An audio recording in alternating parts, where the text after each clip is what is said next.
ये सितंबर के महीने का आखिरी शनिवार का दिन था। बरसात का मौसम झमाझम बरसकर गुजर चुका था। मौसम सुहावना हो चुका था। ना ज्यादा गर्मी थी ना सर्दी थी। इस समय शाम के करीब 5 बजे थे और हम पुराने लखनऊ शहर की एक धर्मशाला के कमरे में ही थे। यह एक बंगाली धर्मशाला थी जिसे कोई धार्मिक ट्रस्ट चलाती थी। कहने के लिए तो यह एक धर्मशाला ही थी, किंतु किसी 2 स्टार होटल से कम नहीं थी।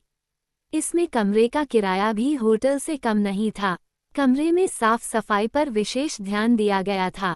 डबल बेड पर बिछा बिस्तर, चादर, तकिए और बाथरूम सभी कुछ बिल्कुल साफ सुथरा था। ट्रेन के 11 घंटे के सफर में थकान होनी लाजमी थी। जब मैं टॉयलेट से फ्रेश होकर आई तो अनुराग अपनी आंखें बंद करके लेटा था। मुझे आया जानकर अनुराग उठकर बैठ गया। तब मैं बेड पर ही उसके नज़दीक ही बैठ गई और उससे बोली, क्या सोच रहा है अनुराग? किस चिंतन में खोया है? अनुराग विचार पूर्वक बोला, यही कि क्या मैं स्वप्नलोक में हूँ या जागते हुए ही मेरे सारे सपने पूरे हो रहे हैं।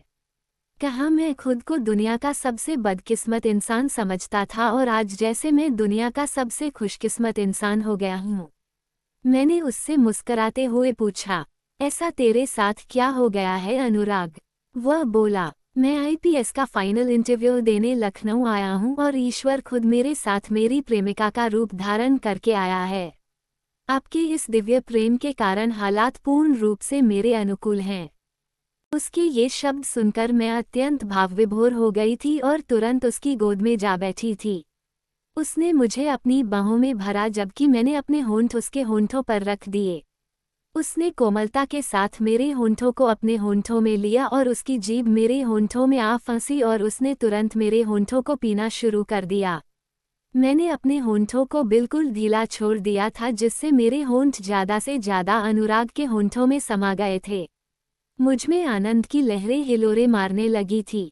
इस आनंद के पीछे अनुराग के ही जादुई शब्द होते थे कि जिससे तुम प्रेम करते हो उसे खुशी देकर या उसके दुख दूर करके तुम्हें जो खुशी और आनंद का अनुभव होता है वही एहसास प्रेम है। ये स्मरण आते ही जैसे मैं प्रेम में आनंद की साक्षात मूर्ति बन जाती थी।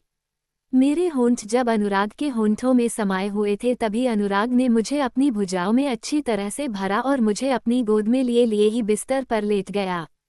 उसके लेटते ही मैं उसके ऊपर से फिसलकर उसके बराबर ही बिस्तर पर आ गई और उसने भी तुरंत मेरी तरफ करवट बदल ली थी, जबकि मेरे होंठ उसके होंठों में ही घुसे हुए थे जिनका वो आनंदपूर्वक रसपान कर रहा था, जबकि हम एक दूसरे को अपनी बाहों में जकड़ चुके थे। हम दोनों एक दूसरे के सम्मुख थे किंतु हमारे बीच में कोई जगह नहीं बची थी। मेरा सिर अनुराग की बाईं भुजा पर रखा था। इसी भुजा से उसने मुझे कसकर खुद से चिपका रखा था। मैं नहीं जानती थी कि उसे मेरे होंठों का रस पीते हुए कितना आनंद आ रहा होगा, किंतु मैं तो उसे अपने होंठों से पिलाकर आनंद विभोर हो जाती थी। चूसते चूसते कभी मेरे होंठों को जोर से अपने मुंह में खींच लेता था तो मुझे तकलीफ होती थी, किंतु ये तकलीफ भी फाइनली आनंद ही दे रही थी। मैं दीवानी हुई जा रही थी। मैं जानती थी कि समय गुजर रहा था, किंतु मैं जानना नहीं चाहती थी कि घड़ी में समय क्या था। लगता है वही समझ ले अनुराग। ये सुनकर अनुराग मुस्कुराया और मेरे होंठों पर एक किस करके उसने मेरे होंठों को अपने होंठों में भर लिया और उन्हें पीने लगा। मुझे कोई इतराज नहीं था। मैंने उससे वादा किया था कि तुझे एक रात और मिलेगी, तब जी भरकर अपनी सारी ख्वाहिशें पूरी कर लेना। किंतु अनुराग ने इस बार मेरे होंठों को जल्दी मुक्त कर दिया और बोला, काश आप मेरी पत्नी होती। क्या? मैंने हैरान होकर पूछा तो वो फिर से बोला, आप मुझे इतना प्यार करती हैं, काश आप मेरी पत्नी होती। मैं पहले से ही किसी की पत्नी हूँ अनुराग। मैं जानता हूँ। मैं तुझसे उम्र में करीब 7-8 साल बड़ी हूँ और एक 10 बरस के बेटे की माँ भी हूँ अनुराग। मैं जानता हूँ।